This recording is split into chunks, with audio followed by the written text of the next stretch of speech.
Let's be honest for a second. This probably isn't the kind of video you expected to stumble on today, but here you are. And before you click away, let me say this. If you're a senior man and you still enjoy a little me time now and then, don't feel weird about it because you aren't the only one doing it. Most senior men do. And no, you're not harming your health just by being human. But here's where it gets interesting. There's something going on in your body during those private moments. Something doctors rarely talk about. But your prostate definitely feels it. And today, I want to show you exactly what that is. Without shame. Without weird diagrams, just the truth. Because once you understand what's happening inside your body, you'll realize that this isn't just about pleasure. It's about your health. Because when it comes to men's health, especially senior men, you'll hear about blood pressure, cholesterol, even testosterone. But bring up the word masturbation, suddenly everyone gets quiet. Doctors skirt around it. Magazines sugarcoat it. And friends? Well, they're not exactly lining up to swap notes. But here's the truth. Your prostate is a real organ with real functions and real reactions to stimulation. And whether you're 25 or 75, it doesn't just sit there doing nothing. So when you touch yourself, especially as an older man, your prostate gets involved. It contracts, it releases. It interacts with hormones, blood flow, and even your nervous system. And depending on how often you do it, how you do it, and the shape your body's in, those little moments of relief can either help you feel better or slowly irritate an already sensitive gland. The problem is, nobody tells you where the line is, what's healthy, what's too much, and what signs to actually look out for. So you're left guessing and hoping that what you're doing isn't making things worse. That's why this video matters. I'm not here to shame you or scare you, but to give you clarity, confidence, and control. And hey, if this already feels like a conversation you should have had years ago, then don't miss the rest of what we cover here. Because on this channel, we go beyond fluff. We talk real senior men's health without the awkwardness. So hit subscribe if you haven't already, and let's keep going. Because what's coming next might completely change how you think about your body. So, what is the prostate actually doing when you're, enjoying some alone time? Most men think it's just a passive bystander, like a couch potato sitting in the background watching the show, but nope. Your prostate is very much in the action. It's a small gland, sure, about the size of a walnut. But during arousal and climax, it plays the role of a full-blown stage manager. It contracts rhythmically to release fluids that mix with sperm. It works with your pelvic floor to coordinate timing, and it even helps push everything out during ejaculation. It's not just involved, it's essential. Think of it like the drummer in a band. You don't always notice him. But without that rhythm, everything falls apart. Now here's where it gets interesting. The more you stimulate it, the more active and reactive it becomes. Sometimes that's a good thing. It helps keep things flowing, prevents buildup, relieves pressure. But if it's already swollen or inflamed or aging a little less gracefully than you'd like, that repeated stimulation can feel more like poking a bruise than giving it a break. And unlike your younger days, when your body bounced back faster than your internet signal, your prostate now needs a bit more patience. So while you're thinking, this feels good, I'm fine, your prostate might be whispering, buddy, I need a nap. And trust me, when the prostate gets cranky, you will hear about it. In the form of slower flow, more urgency, and those lovely nighttime bathroom visits. Which brings us to something that surprises a lot of men. Because next, we're going to talk about what actually happens inside the prostate during stimulation, and why it might be the missing piece you've never heard about. Okay, let's zoom in a little closer. You already know the prostate is part of the action. But what's actually happening inside that little walnut when you get aroused? Well, first, blood rushes in. Not just to that area, but directly to the prostate itself. It swells slightly.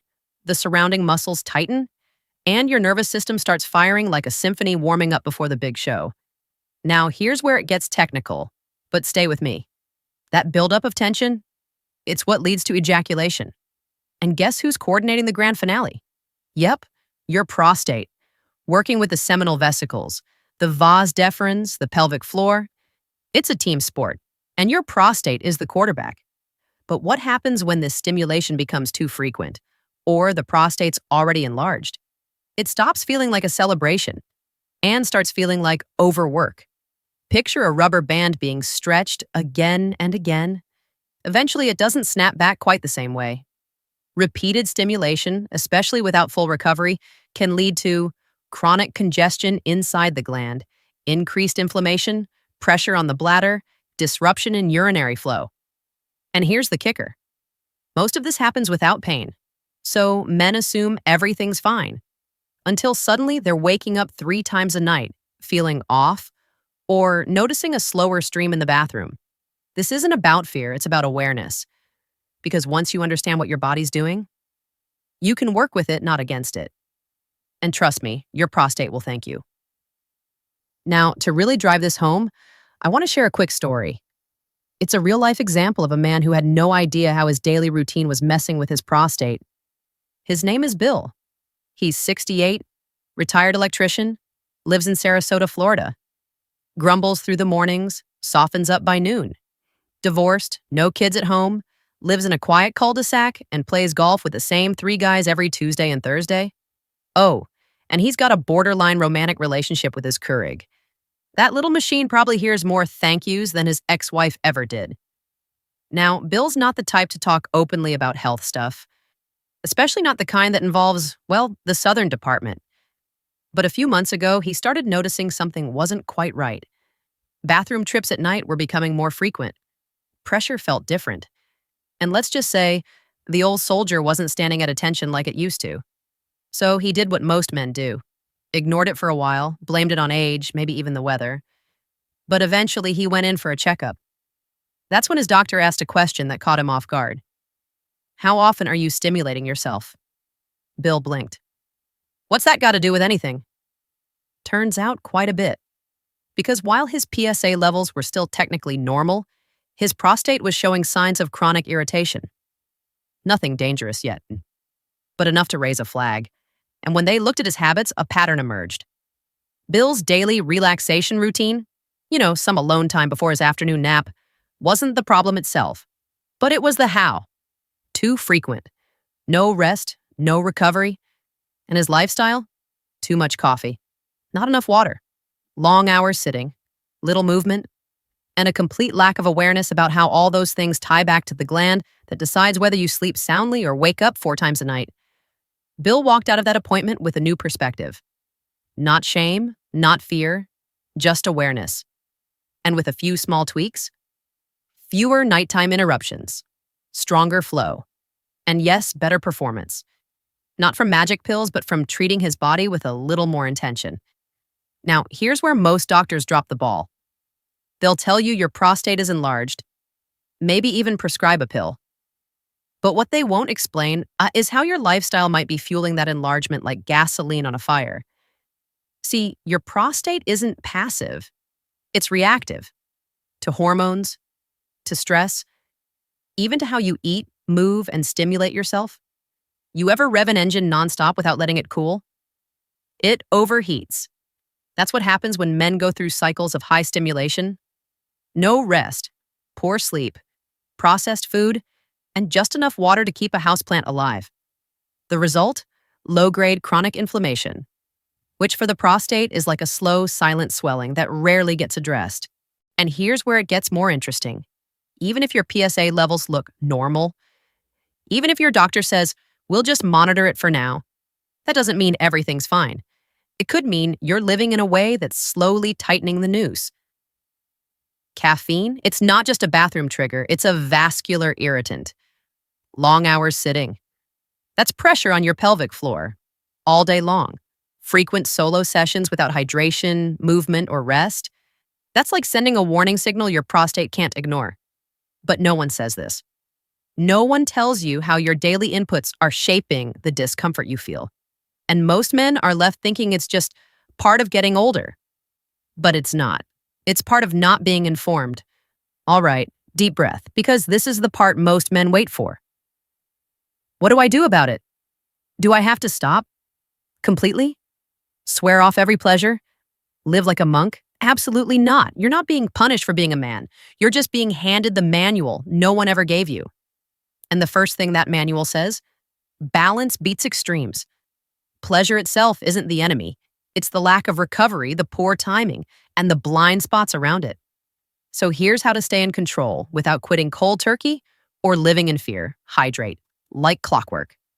After every session, solo or not, drink water. Yes, really, you're not 20 anymore. Your prostate needs help flushing out what stimulation kicks up. Secondly, move. Not just your legs, but your hips too. Walking is good. Stretching your pelvic floor? Even better. Every bit of circulation you bring down there is like giving your prostate a breath of fresh air. Thirdly, time it smart. Late night activity, especially when you're dehydrated or stressed, is a recipe for irritation. Morning or early evening? Way better. Your hormones are steadier and your body has time to reset before bed. Fourthly, take breaks. You're not a machine. You don't have to clean the pipes every single day. Trust me, your body likes a little mystery. It builds better sensitivity, better performance, and lowers the baseline inflammation that triggers swelling. And lastly, check your bathroom habits. If you're waking up 3 to 4 times a night to pee, that's not just getting older. It's your prostate waving a little red flag. Start tracking it. Small shifts now prevent big issues later. Because the truth is, you don't need to give up the parts of life that make you feel alive. You just need to understand them better. And once you do, you're no longer reacting to your body. You're leading it. So here's the truth most men will never hear. The intention is not to shame you. It's about awareness. Masturbation isn't the villain, but ignorance, that's the real silent killer. Because when you don't know what's going on inside your body, you make choices in the dark. You mistake symptoms for aging. And worst of all, you settle. You settle for poor sleep. You settle for sluggish energy. You settle for disconnection. From your body, from your confidence, even from your partner, but not you. Because you've watched this far. And that means you're not like most men. You're the kind of man who wants to know, to do better, to take charge, not because something's wrong, but because you still believe something more is possible. And you're right. You don't need to throw your desires out the window. You just need to support your body like someone who respects it. Because that's what this channel is about. Not doom, not gimmicks, but clear, honest, empowering, science-backed health talk for men who want to age with power, wisdom, and control. So if that's you, drop a comment below. Tell me what shifted for you today. What did you learn? What made you go, oh, snap, I never thought of that before? And make sure you subscribe, because the next video, it'll take this conversation even deeper. And trust me, dudes, you don't want to miss it. Because your health, it's not declining. It's just waiting for you to step up. And now, you are. See you in the next one.